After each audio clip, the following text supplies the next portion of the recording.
धन्यवाद सर। जैसा कि चौहान सर ने कहा बच्चों कि हमें अपना एक गोल सेट करना पड़ेगा, और गोल भी हमारा छोटा नहीं होना चाहिए, महान लक्ष्य को लेके हमें चलना पड़ेगा। और इस समय जैसे पेंडेमिक चल रहा है, और इस पेंडेमिक में भी हमें अपॉर्चुनिटी खोजनी है। बहुत सारे अवसर हैं, इस पेंडेमिक ने हमें बहुत अवसर प्रदान किए हैं।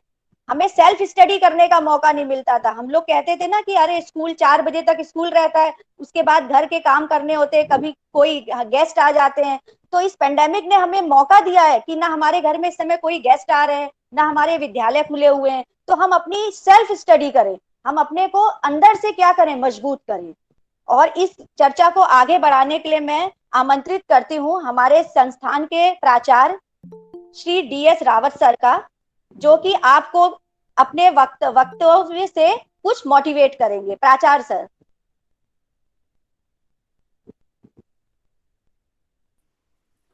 हाँ, सभी हमारे जो फैकल्टी हैं और सभी बच्चे जो जुड़े हुए हैं, लगभग 35-40 बच्चे हमसे जुड़ गए हैं।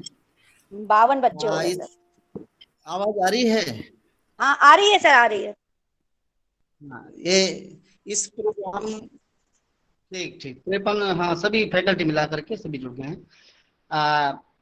इस प्रोग्राम को जो है कंसेप्टलाइज किया गया था चौहान जी द्वारा कि एक जो बच्चे 10th और 12th में हैं, बोर्ड क्लासेस में हैं, उनके लिए एक मोटिवेशनल प्रोग्राम्स लेक्चर्स के रूप में हम लोग एक सीरीज के रूप में शुरू करें। तो उसी के तहत आप लोगों को जोड़ा गया है। सीधे हम लोगों के पास में टीचर्स जुड़े हुए हैं, पहले ही ग्रुप्स बने हुए हैं, टीचर्स को हम लोग ओरिएंट करते रहते हैं। लेकिन ये पहला प्रोग्राम है जिसमें बच्चे जुड़ रहे हैं हमसे, सीधे बच्चों से हम टॉक कर रहे हैं, वार्तालाप कर रहे हैं, उनकी नीड के हिसाब से, उनकी आज की जरूरत के हिसाब से और आने वाले भविष्य की जरूरत के हिसाब से। मैं तो जो आपका सीरीज है, क्योंकि उस पर स्पेशलाइज टॉक जो फैकल्टी हैं, जो लोग हैं, जो जिनको डिप्यूट किया गया है, वो लोग करेंगे ही। मैं केवल सामान्य जीवन के बारे में जो है आप लोगों से बात करूंगा। मुझे 2-4-5 मिनट बहुत ज़्यादा बात करनी नहीं है। हम लोग, हमारा जीवन जो है एक नियमों से बंधा हुआ है। हम लोग सभी, चाहे कोई भी कर्म करते हो, हम उसको कहते हैं कि जो भी कार्य करते हो, उसके नियम या उसका धर्म, काम करने का धर्म, उसका निर्वहन करना है। क्योंकि हमारे यहाँ धर्म एक शब्द था, ये रिलीजन नहीं है, ये वो शब्द नहीं है, धर्म है कि लॉज ऑफ लाइफ समझो, कि जीवन के जो नियम कानून है के हिसाब से प्रत्येक के लिए। ये केवल हमारा ही नहीं है, पूरा ब्रह्मांड देखिएगा, असीमित ब्रह्मांड है, और उसमें जो सेलेसियल बॉडीज हैं आप देखते हैं बहुत नियम से काम कर रही हैं। अगर वो सब अव्यवस्था से काम करेंगे, उन नियमों को फॉलो नहीं करेंगे कि भाई जो अपने भ्रमण के उस पेरिफेरी में चलना है तो उसी में चल रही हैं, जिसको जैसे चलना है, अगर वो सब अव्यवस्था हो जाए तो मेरे ख्याल से सारा नाश हो जाएगा, कुछ नहीं रहेगा। तो एक तो इस चीजों से हम जुड़े हुए हैं कि भाई हमें नियम को, लॉज को फॉलो करना है। प्रत्येक, पूरा ब्रह्मांड ही इस पर बेस्ड है। अगर वहां नहीं होंगे, आप अपना धरती में देख लीजिए, एक केवल एक हिस्सा है पूरे ब्रह्मांड का, और उसमें भी हम लोग जो है अगर सारा सब जीवन मिला दे, मेरे ख्याल से हम तो ये कहते हैं कि 84 लाख जीवन है लगभग हमारे जो दर्शन में है, उसके उनमें एक है हम मनुष्य। ऐसी जो है, ऐसे कई लोग ब्रह्मांड में हैं, ये कहा जाता है। एक हमारी धरती एक लोक के रूप में है। तो हम कैसे, मतलब किस हिस्से में हैं हम? एक मनुष्य जो है इतने सारे ब्रह्मांड में, उसकी स्थिति क्या है? ठीक है, अगर हम लोग जो है, जो नियम, लॉ जो हैं लाइफ के हैं, प्रकृति के हैं, उनका अनुपालन नहीं करेंगे तो निश्चित है कि ये अव्यवस्था होगी। हर चीज आप देखेंगे, चाहे वृक्ष हो, उसका नियम, उसका जो कर्म है वो कर रहा है, अगर उसको उसके अगेंस्ट करने लगे तो क्या होगा? अगर वो ऑक्सीजन दे रहा है आपको, नदियां चल रही हैं, पानी दे रहा है, वो अपना गुण धर्म के हिसाब से काम कर रहा है, उसके अगेंस्ट करने लगे तो क्या होगा? यूं असंभव हो जाएगा। कुछ भी रहना असंभव है। मनुष्य ने एक आदर्श जो लाइफ लॉज ऑफ लाइफ थे उनको काफी दरकिनार करते हुए वो मैं इसलिए कह रहा हूँ कि प्रकृति का दोहन हो गया, अपने स्वार्थ की पूर्ति हो गई, लाभ की प्राप्ति हो गई, इन सारी चीजों की वजह से, और काफी कुछ जो है जो लॉज ऑफ लाइफ थे उनका उल्लंघन किया है। ठीक है, जैसे हमारे यहाँ हमारा राष्ट्र है, उसके कानून है, अगर उसी के कानून का उल्लंघन नागरिक करने लगे तो देश में अव्यवस्था हो जाएगी। निश्चित है, देश में अव्यवस्था हो जाएगी, कुछ भी नहीं चल पाएगा, सारा जो है कैओस की स्थिति हो जाएगी। ये सिस्टम में चल रहा है इसलिए कि सब चीजें एक नियम और कानूनों की तरह सारी चीजें चल रही हैं, बंधी हुई हैं। हमारा परिवार सिस्टम, समाज सिस्टम भी वही नियम और वही कानून है। जिस धर्म की मैं बात कर रहा था उससे जुड़े हुए हैं। अगर उनका हम उल्लंघन करते हैं तो फिर वही कैओस की स्थिति आ जाती है। और हम लोग जो हैं सभी, क्योंकि बच्चे इसमें बहुत ज्यादा वो हैं, जो भी देश के, राष्ट्र के नियम कानून हैं, प्रकृति के नियम, हम उनका अनुपालन करें स्वयं, तभी हमें भी उसका फायदा मिल सकता है। अगर उनका अनुपालन नहीं करेंगे, निश्चित है कि एक अव्यवस्था पैदा होगी, एक कैओस पैदा होगा। ठीक है, जैसे मैंने ब्रह्मांड का एग्जाम्पल दिया, कुछ भी नहीं रह सकता है। तो एक चीज है। और हम लोग, क्योंकि आप लोग देश का भविष्य हैं, हम लोग जो भी चीज करते हैं, हम जिस भी पद पे होते हैं, चाहे बिजनेस कर रहे हो, कुछ भी करते हैं, उसमें एक कंट्रीब्यूशन हमारा डायरेक्टली इनडायरेक्टली, चाहे हम उसको माने ना माने, वो कंट्रीब्यूशन राष्ट्र के लिए होता है। हम भले ही उसको किसी चीज को व्यक्तिगत हित के लिए या नौकरी को, व्यापार को कर रहे हो, लेकिन कंट्रीब्यूशन इनडायरेक्टली हो डायरेक्टली हो, वो राष्ट्र के लिए होता है, भूमि के लिए, प्रकृति के लिए होता है। हमारी जो प्रकृति है, जिसको हम माता भी बोलते हैं, धरती को, उसी हम लोग जो है, मनुष्य तो क्षण भंगुर है, उसकी कुछ साल की लाइफ है, 80 जिएगा, 70 जिएगा, लेकिन हम जो कुछ भी करके रह जाते हैं, साथ कुछ नहीं ले जाते हैं, इसी प्रकृति से धरती पर रहता हो, वो किसके लिए हो जाता है? राष्ट्र के लिए। कंट्रीब्यूशन हमारा किसके लिए बन जाता है? राष्ट्र के लिए बन जाता है हमारा कंट्रीब्यूशन। तो हमें उस सोच से काम करना है। हम लोगों का विशेषकर मैं ये कहूँ, भारतीय जो मानसिकता बन गई है, बहुत ज्यादा हमारी संस्कृति में जो आदर्श थे उसके काफी विरुद्ध हो गई है। हमारी संस्कृति के आदर्श क्या है कि जो 5-6 विकार हैं, मन के विकार हैं, 5-6 काम, क्रोध, ईर्ष्या, मोह, लोभ, मद, अहंकार वगैरह, ये चीजें हैं, इनसे दूर रहना। ठीक है, हमारे दर्शन में तो क्या भाई कि शरीर तो गंदा है, केवल बाहर से थोड़ा साफ कर सकते हैं, अंदर तो सब मैला ही मैला है।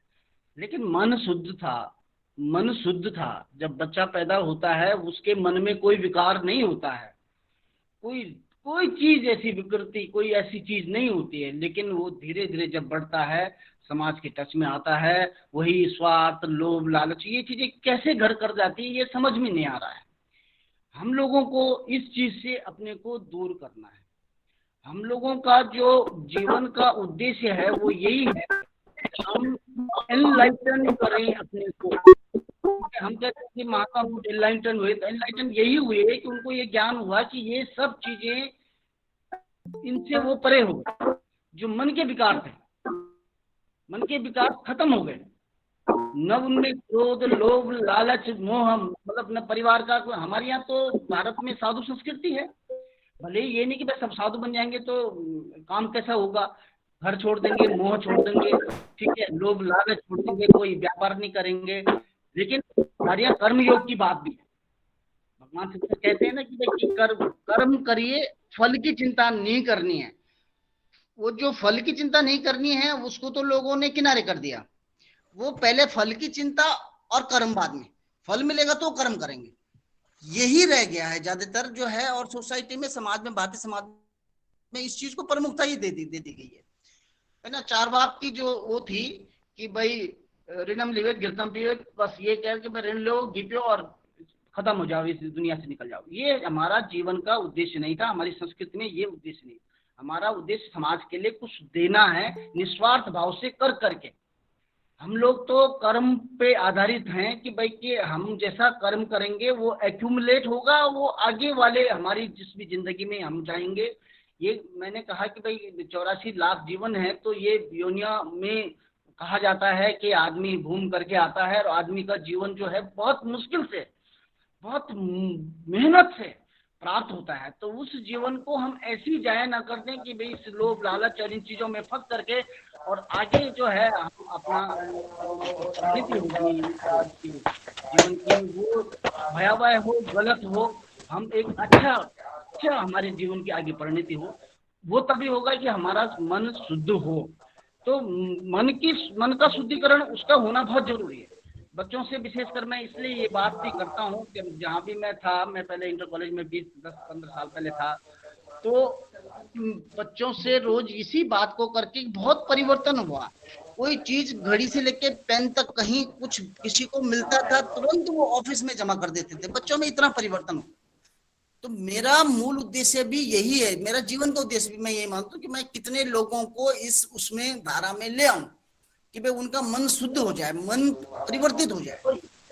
मन के शुद्धिकरण का ये हमारा एक सबका, हमारे सब फैकल्टी का, हमारे टीचर्स का, पूरे भारत के सब टीचर्स का ये एक उद्देश्य भी है। और इसको हम जब तक हासिल नहीं करेंगे तब तक एक आदर्श राष्ट्र का निर्माण हम लोग नहीं कर पाएंगे, क्योंकि लोग अपने स्वार्थों में सीखते रहेंगे, और स्वार्थ पूर्ति के लिए वो कुछ भी जो है बेईमानी, भ्रष्टाचार, ये सारी चीजें कर रहे हैं। हमारे देश की स्थिति क्या है?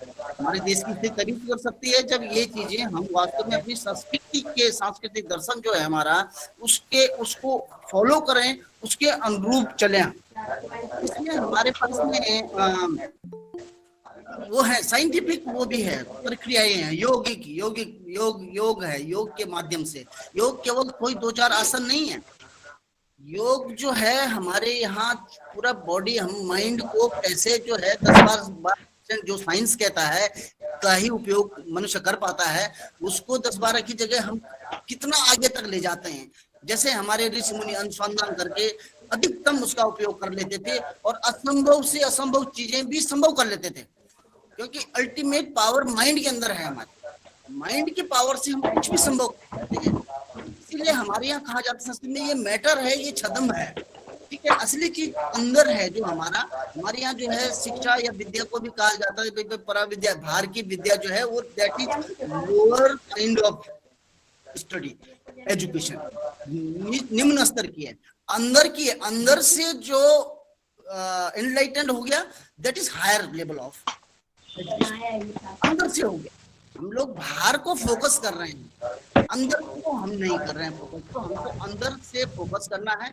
इसमें हमारी जो है आजकल आप लोगों के पास में, बच्चों के पास में समय भी है, योगिक क्रियाएं उनको करके जो हमारी पीनियल ग्लैंड है, ठीक है, अनुलोम विलोम से उसका घर्षण होता है मैक्सिमम। हम जो है ये कोई ऐसा नहीं है कि भाई ये परियों की कहानी हो कि भाई नहीं हमारे ऋषि मुनि ये कर लेते थे, वास्तविक उसमें कर लेते थे, क्योंकि वो यही यौगिक साइंटिफिक इसको प्रक्रिया को फॉलो करते हुए अपने मस्तिष्क का मैक्सिमम उपयोग, 10-12% नहीं कि भाई आइंस्टीन का 12% आइंस्टीन कर पाते थे, वो 50%, 60% और 100%, वो तो एक मतलब वहां तक पहुंच जाते हैं हम जहां गॉडली स्टेट होती है।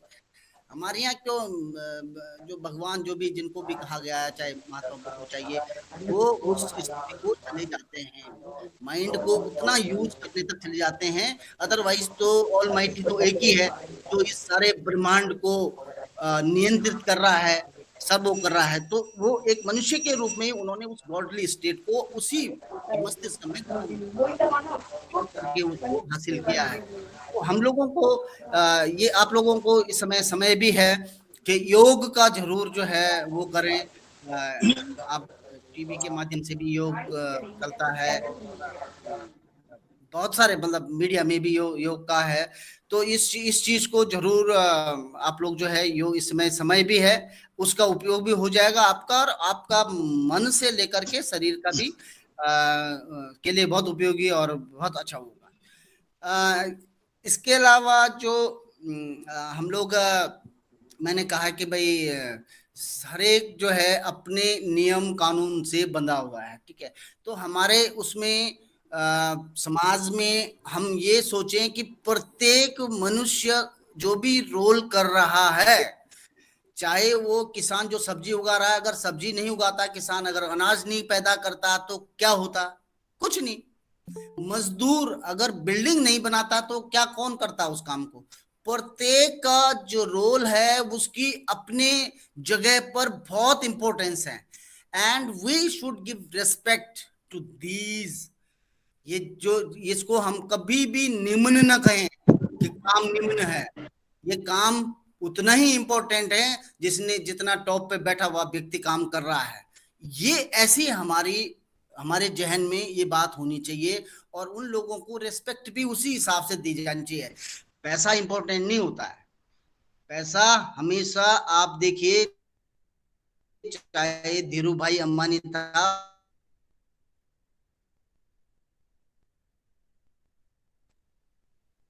पैदा हुआ 67 साल में खत्म हुआ, खरबों कमाया, लेकिन धीरू भाई बच्चों के पास रहा। मेन चीज है हमारा कर्म, ठीक है। पैसा इंपॉर्टेंट नहीं होता है, ये तो एक साधन है, ठीक है। हम लोगों को जो भी जो काम कर रहा हो उस काम को इम्पोर्टेंस, अहमियत देनी है।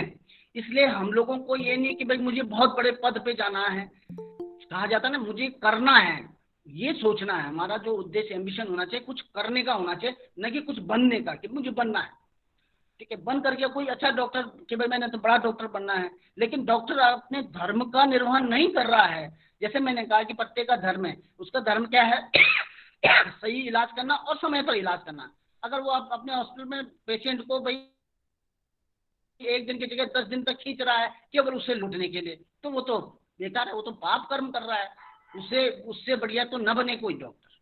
आप इस बात को समझ रहे हैं? क्योंकि प्रत्येक, मैंने इसलिए इसको कहा कि अपना धर्म, जैसे इससे पूजा पद्धति से मत लीजिए, ये रिलीजन नहीं है, ये हमारे वैदिक उसमें भी इसी का शब्द का उल्लेख है। हमारे यहाँ जो है, जो ये हिंदू धर्म, ये सब संस्कृति है, सनातनी संस्कृति, वैदिक संस्कृति, उसमें ये चीजें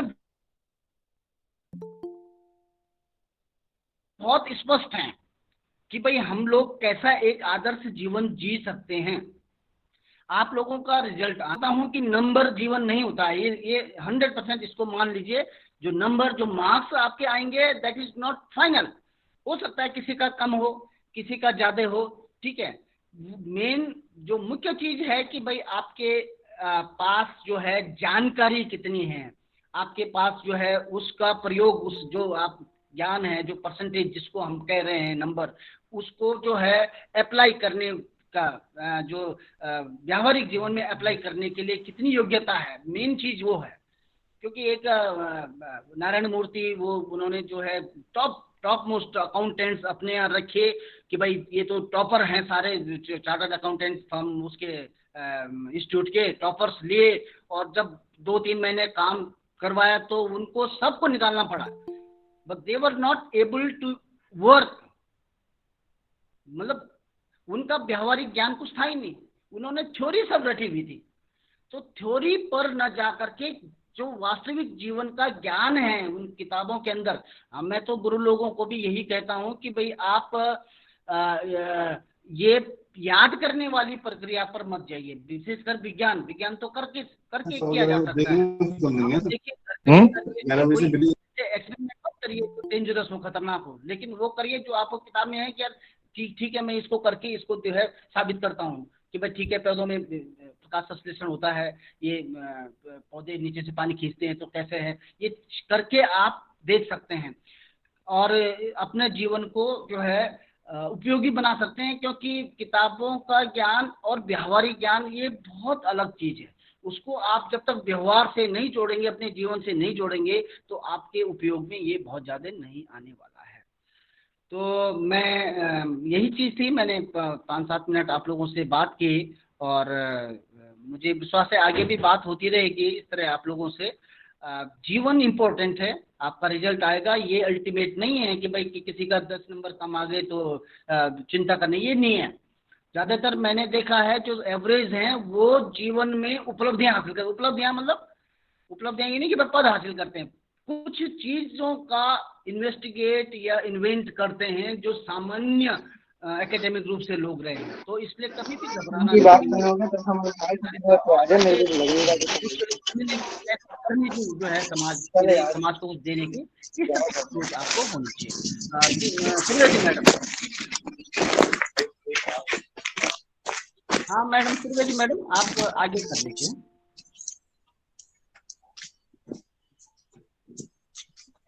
चौहान जी।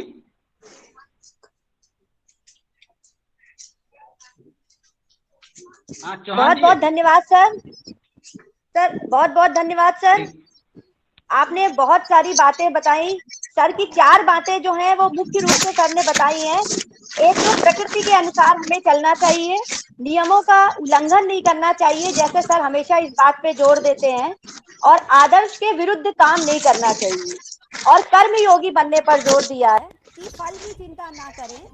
उसके अलावा योग, आज योग का ही इस समय, और इस समय का जो पेंडेमिक है उसमें भी योग से ही हम अपने बॉडी में इम्यूनिटी डेवलप कर रहे हैं। तो ये सभी बातें आप लोग अपने व्यवहार में लाएंगे, अपने जीवन में लाएंगे।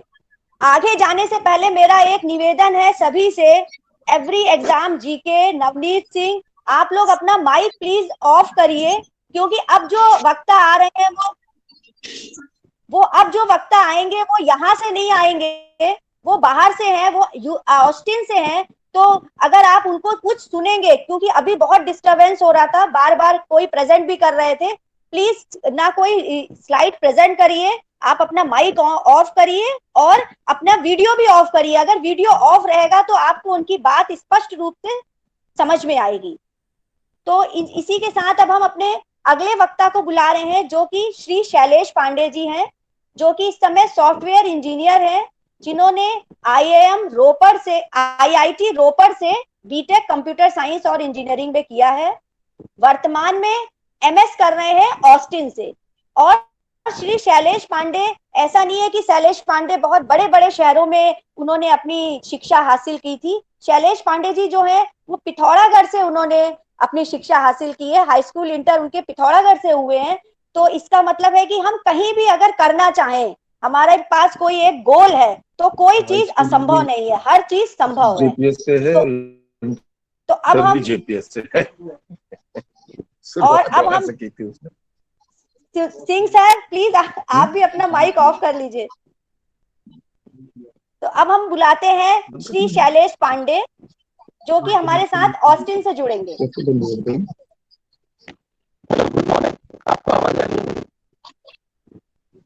शैलेश पांडे, आपको हमारी आवाज आ रही है?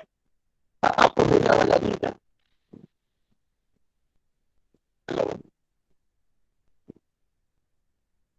हेलो, आपको आवाज आ रही है मेरी?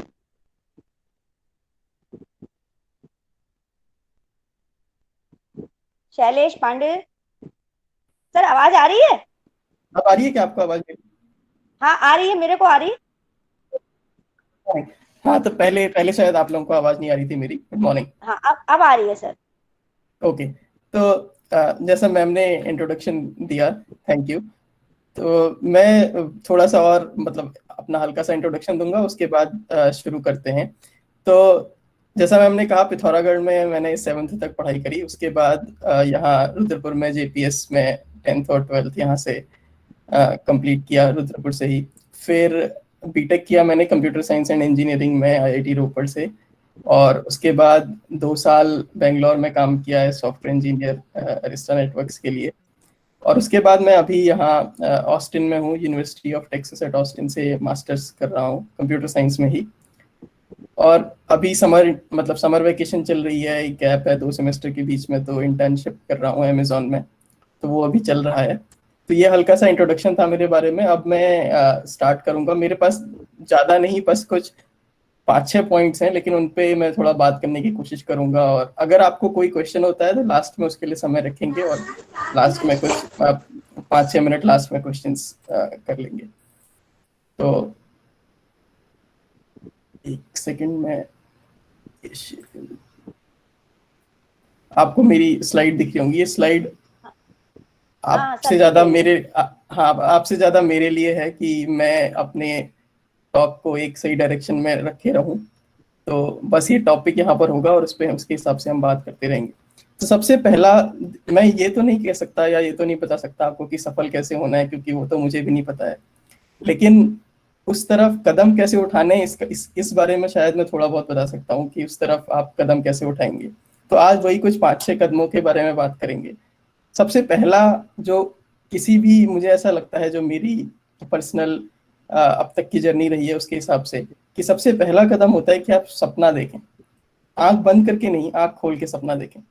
आप ये देखें कि आप आज से 10 साल बाद अपने आप को कहाँ देखते हैं, आज से 15 साल बाद अपने आप को कहाँ देखते हैं। छोटा सपना मत देखिए, बड़ा सपना देखिए। ये इसके लिए एक एग्जाम्पल दूंगा। आप लोगों ने सचिन तेंदुलकर का नाम सुना होगा। तो उन्होंने 1983 में इंडिया ने पहली बार मेंस क्रिकेट वर्ल्ड कप जीता था।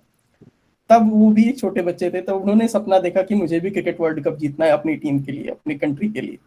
कोई छोटा सपना नहीं देखा। ये सपना नहीं देखा कि मुझे गली क्रिकेट जीतना है। ये सपना नहीं देखा कि मुझे 10th में बहुत अच्छे नंबर लाने हैं।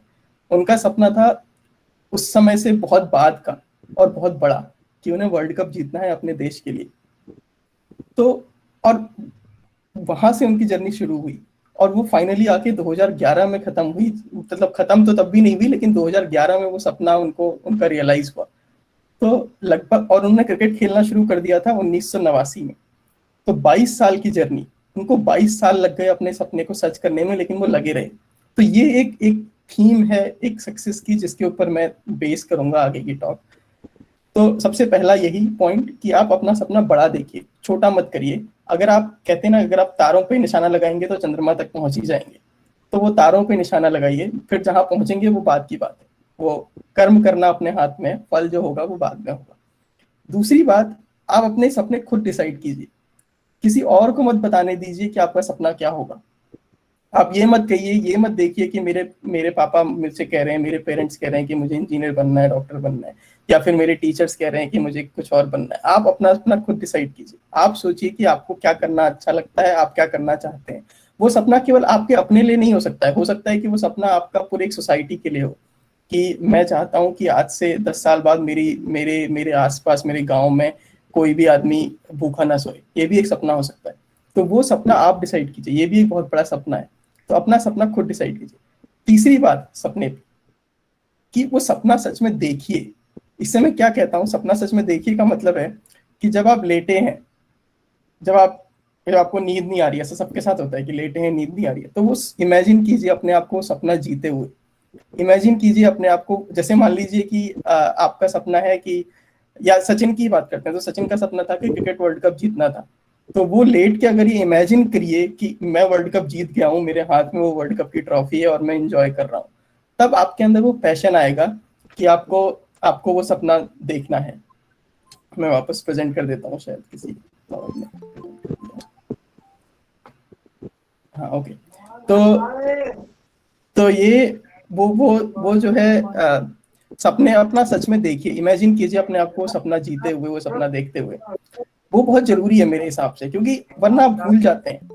आप लगातार अपने आप को रिमाइंड कराते रहेंगे अगर वो सपना आप सच में देखते रहेंगे, अगर आप सच में इमेजिन करते रहेंगे। अगर मान लीजिए आपका एक छोटा सा सपना जो होना नहीं चाहिए, अच्छा सपना नहीं कहूंगा मैं, लेकिन एक छोटा सा सपना कि आपको एक कार चाहिए, तो आप अपने आप को इमेजिन कीजिए उस कार में बैठे हुए, उस कार को ड्राइव करते हुए, वो सारी चीजों का आनंद उठाते हुए जो आपने सोचा है। तो वो इमेजिन करते रहिए, उससे आपको मोटिवेशन आता रहेगा हमेशा।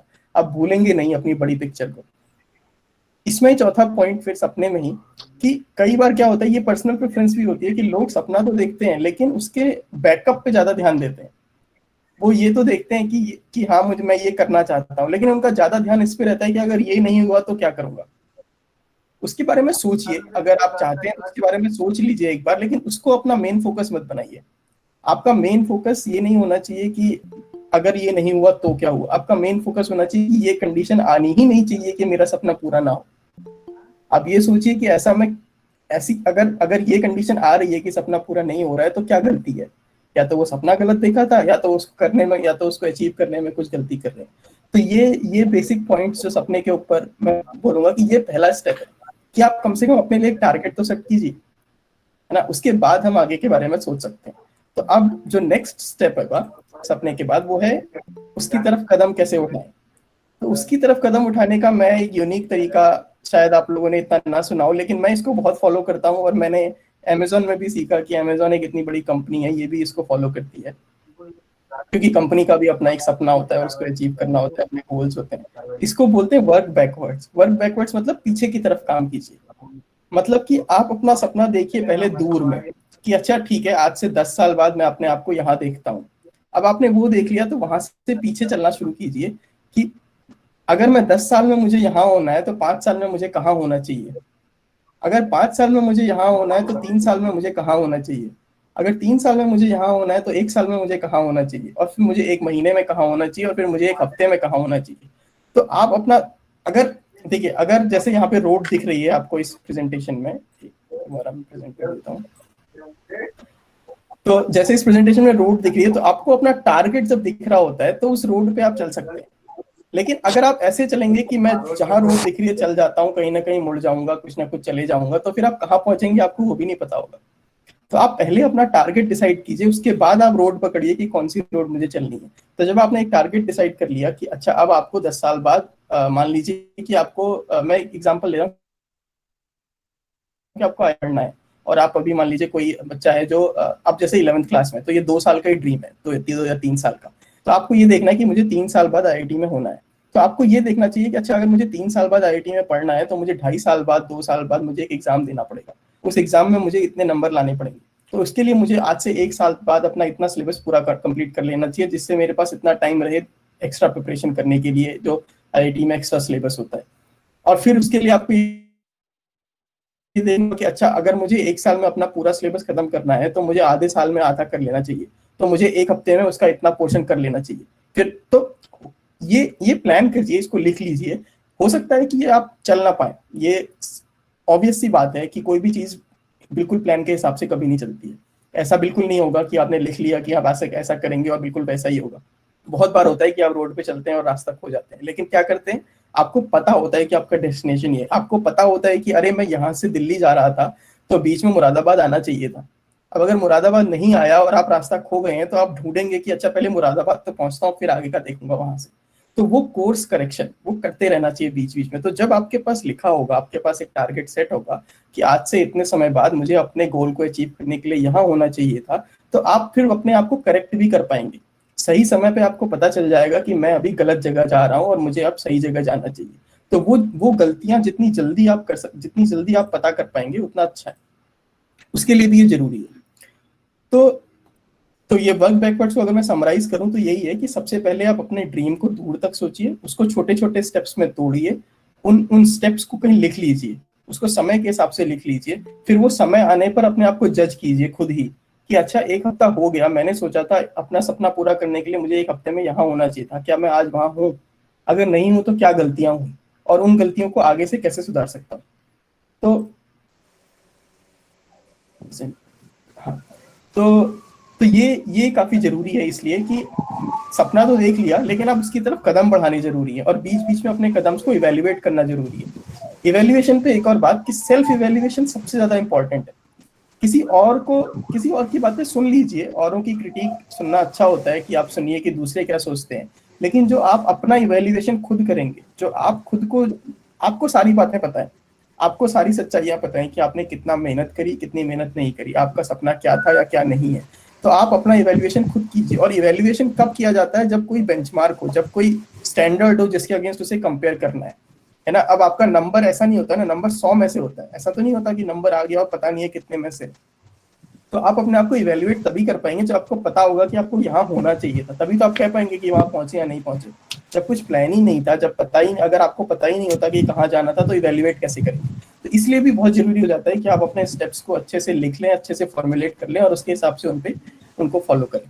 तो ये था दूसरा मेजर पॉइंट कि वर्क बैकवर्ड्स, पीछे की तरफ काम कीजिए और उसको ट्रैक करते रहिए अपनी प्रोग्रेस को। अब आते हैं अगले पे। अगला है, ये बहुत इंपॉर्टेंट है स्पेशली स्टूडेंट्स के लिए, लर्न एंड बी क्यूरियस।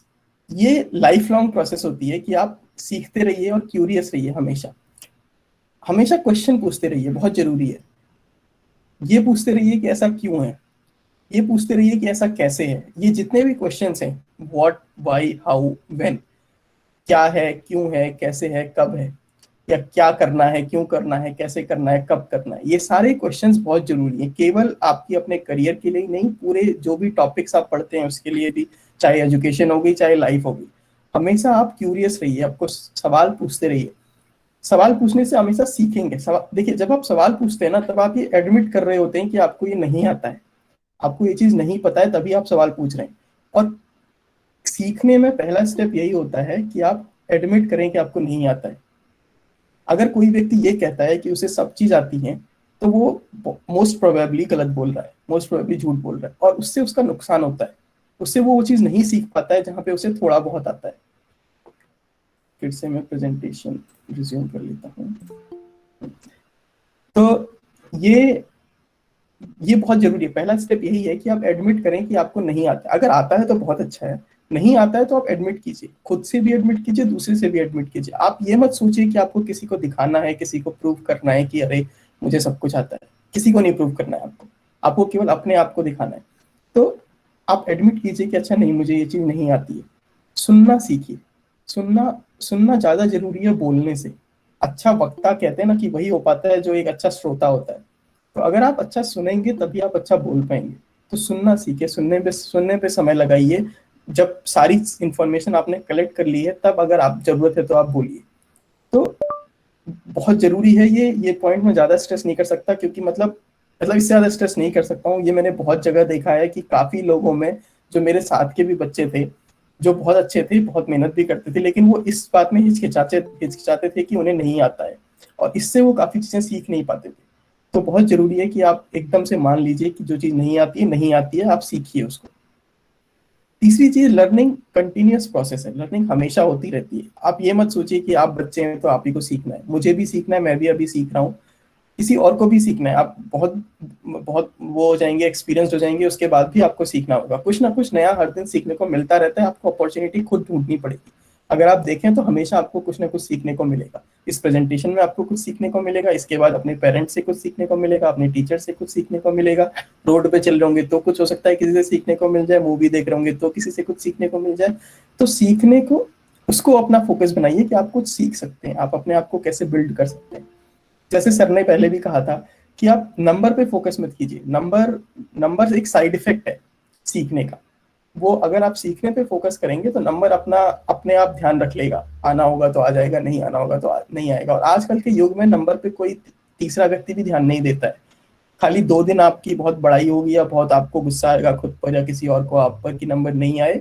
उसके बाद जब अब तो 12th पूरे किए हुए लगभग 8-10 साल हो गए, किसी ने नहीं पूछा 12th के नंबर कितने थे। उस दिन के बाद से आज तक ना किसी जॉब के लिए इंटरव्यू में पूछा, ना किसी शायद कॉलेज में भी एडमिशन के लिए नहीं पूछा, क्योंकि अब सब कॉम्पिटिटिव एग्जाम्स लेते हैं। तो नंबर पे इतना ध्यान मत रखिए, ध्यान रखिए सीखने पर। सीखना जरूरी होगा तो नंबर उसका साइड इफेक्ट होगा और अपने आप आ जाएगा। तो सीखने में एक स्टेप ये था कि आप क्वेश्चन पूछिए, दूसरा स्टेप ये था सुनिए, एडमिट कीजिए कि नहीं आता है, और तीसरा एक बहुत बड़ा इंपॉर्टेंट स्टेप है कि पढ़िए। तो खाली सुनने से नहीं, आपको पढ़ना भी बहुत जरूरी है। आजकल के समय में आपको बहुत सारी ऐसी इंफॉर्मेशन मिल जाएगी जो कि सही नहीं होगी, गलत होगी या कुछ भी होगी। तो ये भी ध्यान रखिए कि जब आप पढ़ रहे हैं तो सही चीज पढ़ रहे हैं, ऐसी चीज पढ़ रहे हैं जो भरोसेमंद है। तो सही पढ़ने पर समय लगाइए, अपना सुनने पर समय लगाइए, और इन्हीं सब चीजों से आप सीखेंगे। आप और अच्छा अपने आप को डेवलप कर पाएंगे। एक और इम्पोर्टेंट चीज लर्निंग का ही पार्ट है कि पार्टिसिपेट कीजिए हर चीज में। ये मत सोचिए कि मैं फेल हो जाऊंगा तो क्या होगा। जो फेलियर से डरता है वो कभी सक्सीड भी नहीं हो पाएगा। हो सकता है 1-2 बार हो जाए, उसके बाद नहीं होगा। अब जैसे सचिन की बात करें दोबारा घूम फिर के, कि उन्होंने 6 बार वर्ल्ड कप में पार्टिसिपेट किया और 6ठी बार आके जीते। तो पहली 5 बार तो वो भी फेल हुए। एडिसन के बारे में कहते हैं कि उन्होंने लगभग 200-300 बार बल्ब बनाने की कोशिश करी और फेल हुए, और उसके बाद जाके एक बार बना। तो बिना फेलियर के सक्सेस पाना बहुत कठिन है, लगभग नामुमकिन है। हर फेलियर से आपको कुछ ना कुछ सीखने को मिलता है। आप फेलियर पे ये मत देखिए कि अरे लोग क्या सोचेंगे। लोग तो हमेशा कुछ ना कुछ सोचते रहेंगे अगर आप उनके बारे में सोचेंगे तो आप खाली अपने बारे में सोचिए, पार्टिसिपेट कीजिए, फेल हुए तो कोई बात नहीं, अगली बार सक्सीड होंगे, नहीं हुए तो फिर अगली बार होंगे, और जिस बार होंगे तब भी उसको भी ये नहीं सोचना है कि अरे अब सब कुछ खत्म हो गया, अब मैं जीत गया, सक्सेसफुल हो गया, अब कुछ नहीं, अब अगले लेवल पे, अब अगले कदम पे। तो पार्टिसिपेशन बहुत जरूरी है। आप आज यहाँ पार्टिसिपेट कर रहे हैं, ये एक अच्छा स्टेप है। आप कल कॉलेज में जाएंगे, किसी और इवेंट होगा उसमें पार्टिसिपेट कीजिए, आप स्कूल में है कोई इवेंट होता है उसमें पार्टिसिपेट कीजिए। तो आप पार्टिसिपेशन पे ध्यान रखिए। तो ये था तीसरा पॉइंट मेरा, कि हमेशा सीखते रहिए और क्यूरियस रहिए। आप आते हैं चौथे पॉइंट पे। तो चौथा पॉइंट है परसिवियर। परसिवियर इंग्लिश में मतलब होता है इसका कि आप लगे रहिए, चाहे कितनी भी कठिनाई हो आपके सामने, आप लगे रहिए। तो ये अनुशासन भी कह सकते हैं एक तरह से, कंसिस्टेंसी कह सकते हैं, कि आप कंसिस्टेंटली अपने काम पे लगे रहिए, चाहे जितनी आपको लगे कि नहीं कठिनाई आ रही है, मैं नहीं कर पा रहा हूँ, लेकिन आप मेहनत करते रहिए। तो एक इसका छोटा सा एग्जांपल देता हूँ जो मैंने खूब यूज किया था और मैं अभी भी करता हूँ, और मैं बाकी लोगों से कहता हूँ, और काफी सारे लोगों को जानता हूँ जो करते हैं, वो ये कि जब आपको कोई प्रॉब्लम आए तो आप उसके साथ स्ट्रगल कीजिए, आप उसका सोल्यूशन मत देखिए तुरंत। जब मैं 11th-12th में था, तो अगर कोई ऐसी प्रॉब्लम आती थी जिसके बारे में फिजिक्स या मैथ्स में, या कोई ऐसी जिसका मुझे तुरंत सोल्यूशन नहीं हो पाता था, तो मैं उसको एक छोटी डायरी में नोट कर लेता था, और फिर कहीं ट्रैवल कर रहा होता था या सोने से पहले या एक बार देख लेता था और उसके बारे में सोचता रहता था। तो वो अगर आप स्ट्रगल करते रहेंगे एक प्रॉब्लम के साथ, तो आपके अंदर खुद स्किल डेवलप होगी उस प्रॉब्लम को टैकल करने की। आप खुद अपने आप, मतलब आपको कभी किसी की मदद लेने की उस प्रॉब्लम के लिए दोबारा जरूरत नहीं पड़ेगी। आप अपने आप उस पूरी प्रोसेस के थ्रू जाएंगे कि मैंने कैसे ये प्रॉब्लम से कहाँ मैं अटक रहा था, उसके बाद मैंने कैसे चेंज किया अपना अप्रोच, क्या करने पे मैं इसको सॉल्व कर पाया, क्या चेंज करा मैंने। तो ये बहुत जरूरी है उसके लिए कि आप अपनी प्रॉब्लम के साथ स्ट्रगल करें, आप लड़ाई कीजिए उसके साथ। वो आपकी प्रॉब्लम है, आपको सॉल्व कर दी है, आप किसी और से उसका सोल्यूशन मत मांगिए। अपने आप को चैलेंज करते रहिए हमेशा कि ये मेरी परेशानी है, मुझे ही इसका सोल्यूशन निकालना है। इसके लिए आप अपने फ्री टाइम का, जैसे ये सबका फ्री टाइम है, लेटे हैं, नींद नहीं आ रही है, कहीं ट्रैवल कर रहे हैं रास्ते में, आपका फ्री टाइम है। इस फ्री टाइम में अपने प्रॉब्लम के बारे में सोचिए कि वो प्रॉब्लम कैसी भी हो सकती है। वो आपकी जिंदगी की कोई प्रॉब्लम हो सकती है, वो आपकी साइंस की कोई प्रॉब्लम हो सकती है, वो आपकी एजुकेशन की प्रॉब्लम हो सकती है, वो कोई भी प्रॉब्लम हो सकती है। उसका सोल्यूशन अपने आप सोचिए, उसके सोल्यूशन के बारे में ढूंढिए। अगर जहां तक बात करें कॉम्पिटिटिव एग्जाम्स के लिए, तो वहां ये बहुत ज्यादा काम आता है, स्पेशली IIT की या कैट की भी बात करें, तो इन सब एग्जाम्स में आपको एक ऐसी प्रॉब्लम दिखेगी वहां पर जो आपने पहले कभी नहीं देखी होगी एग्जाम के समय। तो अगर आपकी आदत ये होगी कि आप किसी से तुरंत सोल्यूशन मांगे नई प्रॉब्लम का, तो आप उसको नहीं टैकल कर पाएंगे। अगर आपकी आदत ये होगी कि कोई नई प्रॉब्लम का सोल्यूशन मैं खुद ढूंढूं, तो तब आपको अपने आप उसका सोल्यूशन वहां भी ढूंढ पाएंगे और उसमें सफल हो पाएंगे। तो अपनी प्रॉब्लम को खुद टैकल कीजिए। जैसे कई बार मैं देखता हूँ कि बच्चे क्या करते हैं कि कोई प्रॉब्लम देखी, अटके 2-3 मिनट उस पर कुछ सोचा, उसके बाद एकदम से पीछे पलट के उसका सोल्यूशन देख लिया। वो बहुत गलत हैबिट है, वो नहीं। अच्छा, अब ये मान लीजिए कि अच्छा आप कहेंगे कि मैंने 2 दिन हो गया, 3 दिन हो गया, मैं लगा हुआ था, अभी भी नहीं हो रहा है, तो अब क्या करूँ? आप इसको जिंदगी भर तो लगे नहीं रह सकते। सही बात है, जिंदगी भर नहीं लगे रह सकते। ऐसा होगा कि आप 2 दिन हो गए, 3 दिन हो गए, ऐसी कोई चीज है जो सच में आप नहीं कर पा रहे। तो ऐसे में जरूरी होगा कि आप देखें उसको कैसे करना है, लेकिन ये देखें कि कैसे करना है। ये नहीं देखें कि सॉल्यूशन क्या था, उसकी प्रोसेस देखिए। मान लीजिए कि आप फिजिक्स में किसी न्यूमेरिकल में अटके हैं, तो आप उसके पीछे की थ्योरी देखिए। आप ये देखिए कि ये कैसे अप्रोच करता मैं तो होता। उसका सोल्यूशन मत देखिए, उसको मत रटिए कि ये सोल्यूशन कैसे होगा। ये देखिए कि ऐसा ही कल को कोई दूसरा प्रॉब्लम आता है तो मैं उसको कैसे करूंगा, मैंने पहले क्या गलती करी थी कि मैं इसको नहीं कर पाया। तो प्रोसेस पे अपना फोकस रखिए, कॉन्सेप्ट्स पे अपना फोकस रखिए, सॉल्यूशन पे अपना फोकस मत रखिए, सॉल्यूशन आ जाएगा अपने आप। एक और चीज जो मैं पर्सनली प्रेफर करता हूँ, वो आपकी पर्सनल प्रेफरेंस भी हो सकती है, कि जब आप इन प्रॉब्लम्स के बारे में सोच रहे हैं तो पेन और पेपर का इस्तेमाल थोड़ा कम कीजिए, अपने दिमाग में सोचिए जितना हो सकता है। इससे भी क्या होता है, इससे फायदा 2-3 होता है। एक तो आपकी थिंकिंग थोड़ी तेज होती है, थोड़ी शार्प थिंकिंग होती है, कि आप कई बार ऐसा होता है कि आपको जल्दी सोचना होता है, तो अगर आप लिखने लगते हैं उस चीज को, जैसे कॉम्पिटिटिव एग्जाम्स में बहुत बारी होता है कि आपको एक लिमिटेड टाइम में कुछ ज्यादा नंबर ऑफ क्वेश्चंस करने होते हैं, तो अगर आप उसको आदत में होंगे कि हर चीज छोटी छोटी चीजों को आप लिखेंगे, तो आपका समय बहुत जाएगा।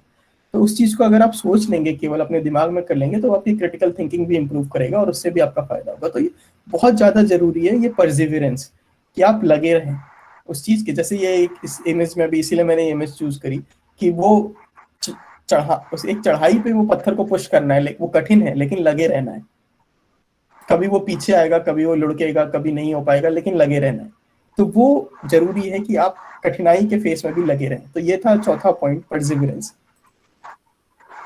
पांचवा पॉइंट है इन्वेस्ट इन योरसेल्फ। जैसे अब मैडम ने पहले भी कहा था कि अभी आपके पास समय बहुत है। जैसे अभी इस अनफॉर्चुनेट पेंडेमिक में हम सबको घर पे ही रहना है, ज्यादातर लोगों को, तो आपके पास समय बहुत है, आपको स्कूल नहीं जाना है। तो इस समय को अपने आप में इन्वेस्ट कीजिए। अपने आप का मतलब है अपनी हेल्थ में, अपनी एजुकेशन में, अपनी लर्निंग में, अपने माइंड में, अपने रेस्ट में, हर चीज में। इसको खुद में इन्वेस्ट कीजिए, टाइम को भी और मनी को भी। कल आज हो सकता है आपके पेरेंट्स की मनी, आपके गार्डियंस की मनी, और कल हो सकता है कि आपकी खुद की मनी। तो पैसा और समय या कोई भी और रिसोर्सेज हो, जितना हो सकता है अपने आप को बिल्डअप करने में इन्वेस्ट कीजिए, अपने आप में इन्वेस्ट कीजिए। क्योंकि जो अपने आप में आप इन्वेस्ट करते हैं वो लॉन्ग टर्म इम्पैक्ट होता है।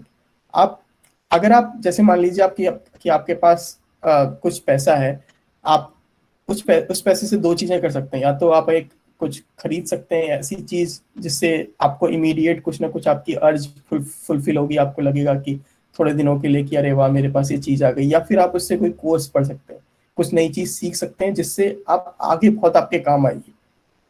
तो ये बहुत जैसे मतलब समझ लीजिए रोलिंग स्टोन की तरह होता है कि एक बार आपने खुद में इन्वेस्ट किया, उससे आपके पास और रिसोर्सेज आएंगे, क्योंकि अब आप और ज्यादा केपेबल हो गए।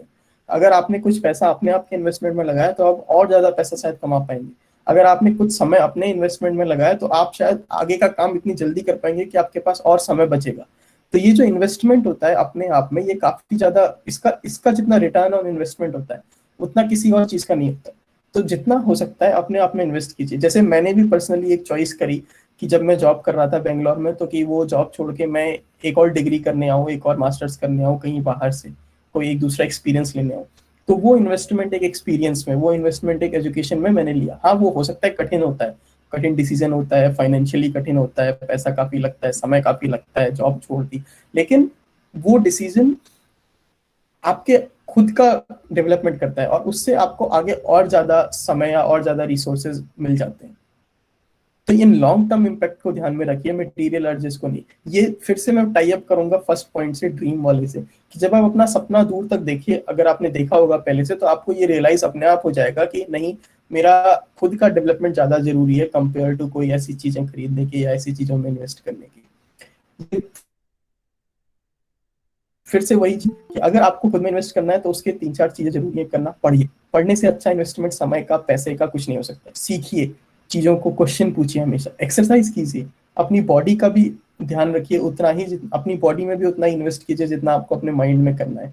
रेस्ट कीजिए, मतलब ऐसा भी नहीं है कि आप हमेशा लगे रहिए, तो अपने आप को अप्रोप्रिएट रेस्ट देना भी जरूरी है। हाँ हाँ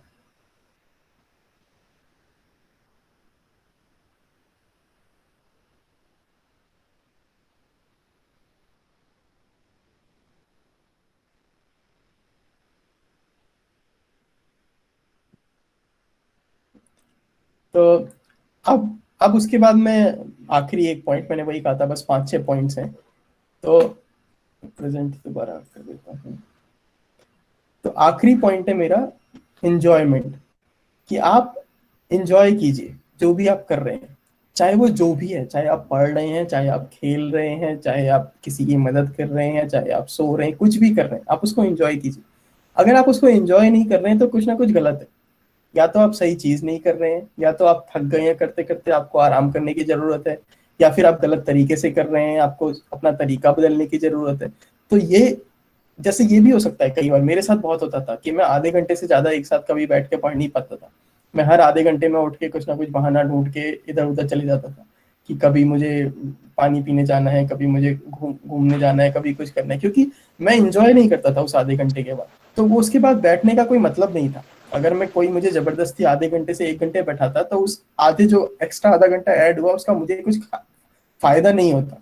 इससे अच्छा होता था कि मैं आधे घंटे बैठ के कुछ 5 मिनट 10 मिनट अपना माइंड फ्रेश कर लूँ, कुछ रेस्ट ले लूँ, और उसके बाद दोबारा उस काम पे लग जाऊँ। तो वो आप खुद डिसाइड कीजिए, किसी और को मत बताने दीजिए, आप खुद डिसाइड कीजिए। जब तक आप इंजॉय कर रहे हैं उस चीज को, तब तक आपको किसी मोटिवेशन की बाहर से जरूरत पड़ेगी ही नहीं।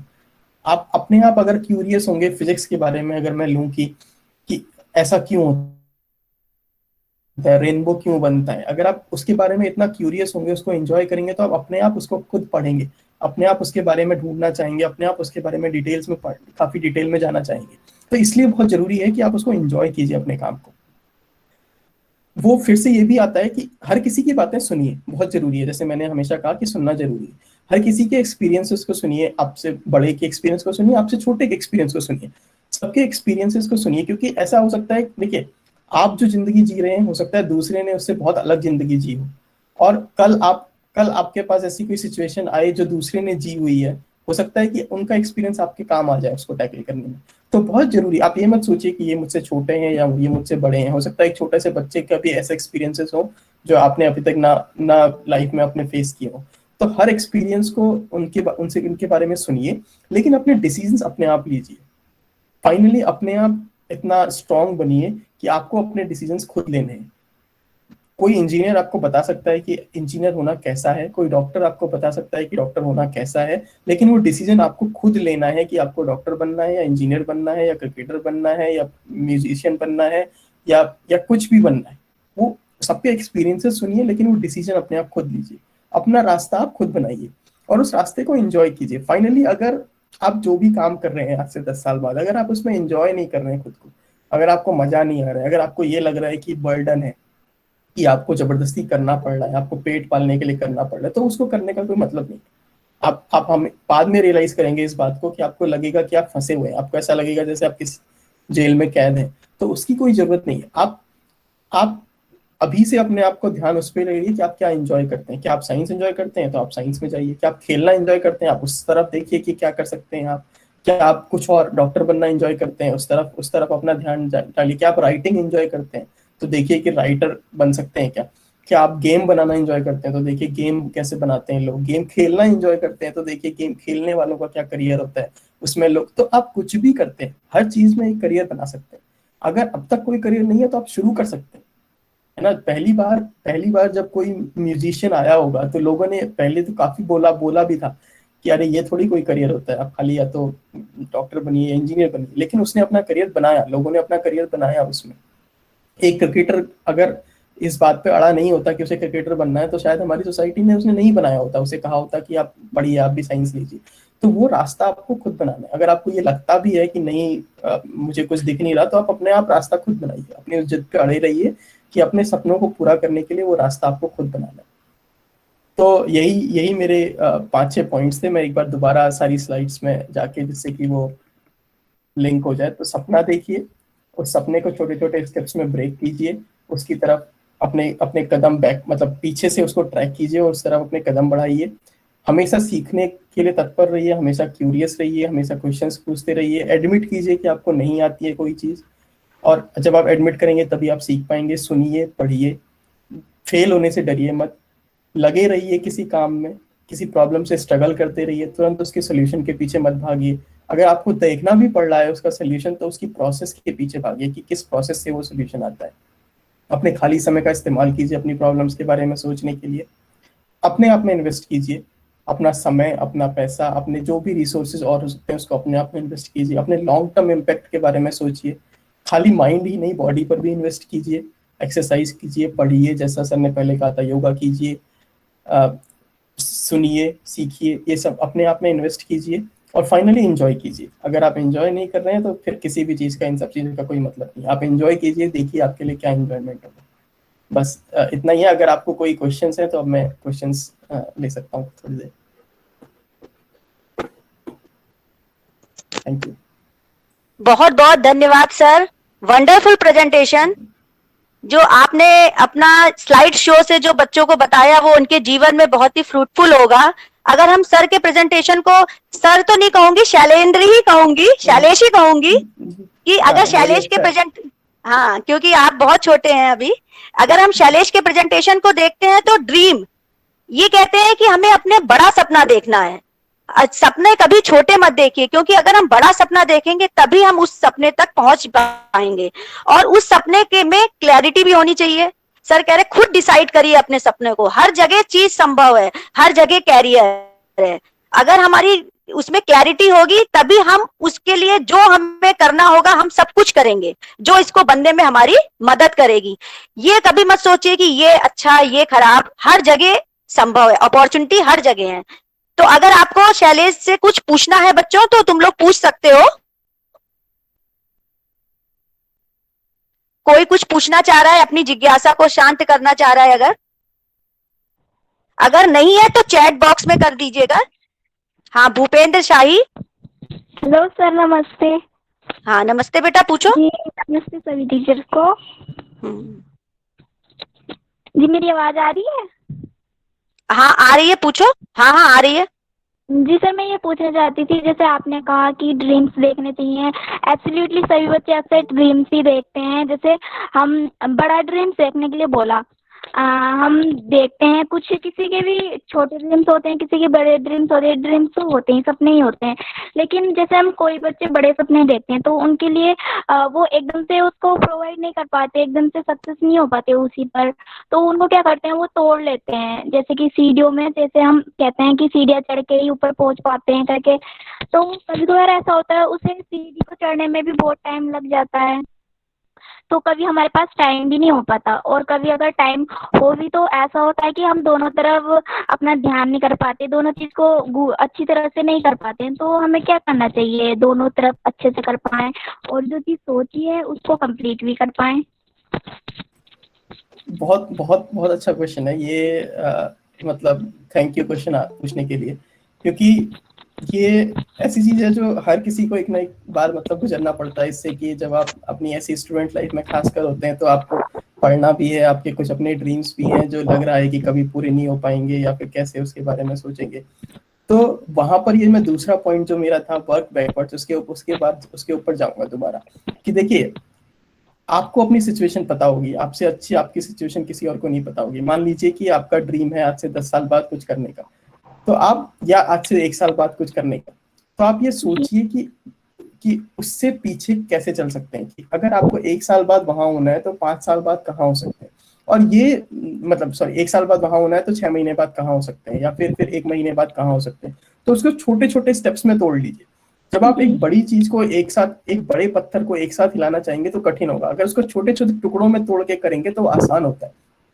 तो जो आपका बड़ा सपना है उसको छोटे छोटे हिस्सों में तोड़ लीजिए, कि अगर वो बड़े सपने को आपको प्राप्त करना है तो आप उसको किन किन हिस्सों में तोड़ सकते हैं। उसके बाद उन छोटे हिस्सों को अपने शेड्यूल में फिट करने की कोशिश कीजिए। हाँ ये हो सकता है और पक्का होगा सबके साथ कि सब कुछ प्लान के हिसाब से नहीं जाएगा, आपको लगेगा कि अरे ये नहीं हो पा रहा है, तो आज नहीं तो कल लगे रहिए। वही ये सारी चीजें, देखिए ये कठिनाइयां जिंदगी में आएंगी हमेशा, तो इसीलिए ये सारे पॉइंट्स जो थे ना कि आपको दिक्कतें आएंगी लेकिन लगे रहिए, उसको और छोटे स्टेप में जोड़िए अगर उस स्टेप के लिए भी समय नहीं मिल रहा है। ऐसा हो सकता है कि जैसे मान लीजिए, मैं एक एग्जांपल लेता हूँ कि आपको एक किताब पढ़नी है जो आपका सिलेबस से बाहर है। जैसे मान लीजिए आपको एक स्टोरी की किताब पढ़नी है जो आपके सिलेबस से बाहर है, अब आपको समय नहीं मिल पा रहा है, आपको होमवर्क करना है, आपको घर में कुछ काम करना है, आपको समय नहीं मिल पा रहा है, तो आप हर दिन एक लाइन ही पढ़िए, एक पैराग्राफ ही पढ़िए, लेकिन कुछ कीजिए। हल्की सी भी प्रोग्रेस हो रही है, छोटी सी भी प्रोग्रेस हो रही है, लेकिन उस तरफ कदम उठाइए। तो अगर आप कदम उठाते रहेंगे तो कंसिस्टेंसी बहुत बड़ी चीज है। ये जरूरी नहीं है कि आप एक दिन बैठ के सब कुछ खत्म कर दें। अगर आप हर दिन एक लाइन भी करते रहेंगे, या हर दिन एक पेज भी करते रहेंगे, तो 300 पेज की किताब 1 साल में आपकी खत्म हो जाएगी, है ना। तो वो बहुत जरूरी है कि आप उसको छोटे छोटे स्टेप्स में तोड़ें और हर स्टेप के पीछे लगे रहिए। अपने सपने को, मतलब जैसे आपने कहा ना टूट जाते हैं, वो मत कीजिए, गिव अप मत कीजिए, लगे रहिए उसके पीछे। उसको मतलब जो परेशानियां आ रही हैं उसमें दूसरे की हेल्प लीजिए। अगर आपको ऐसा लगता है कि आपने अपने आप खुद स्ट्रगल कर लिया काफी, अभी भी आपसे नहीं हो पा रहा है, तो किसी और से बात कीजिए जिसने उस तरफ कुछ काम किया हो, उससे सीखिए कि उसने कैसे मैनेज किया था, है ना। तो आप हेल्प के लिए रीच आउट कीजिए, एक्नॉलेज कीजिए, इस बात को मानिए कि अगर आपको नहीं पता है, आपको सीखना है, तो यही सारी चीजें अगर आप ढंग से अप्लाई करेंगे तो आपको वो चीज आप करना चाहते हैं। कौन सी पेंसिल? एक पेंसिल लगी वो 3 वाली, ब्लेड उठा के एक साइड में रख दो, यानी 3 वाली पेंसिल ले लो। और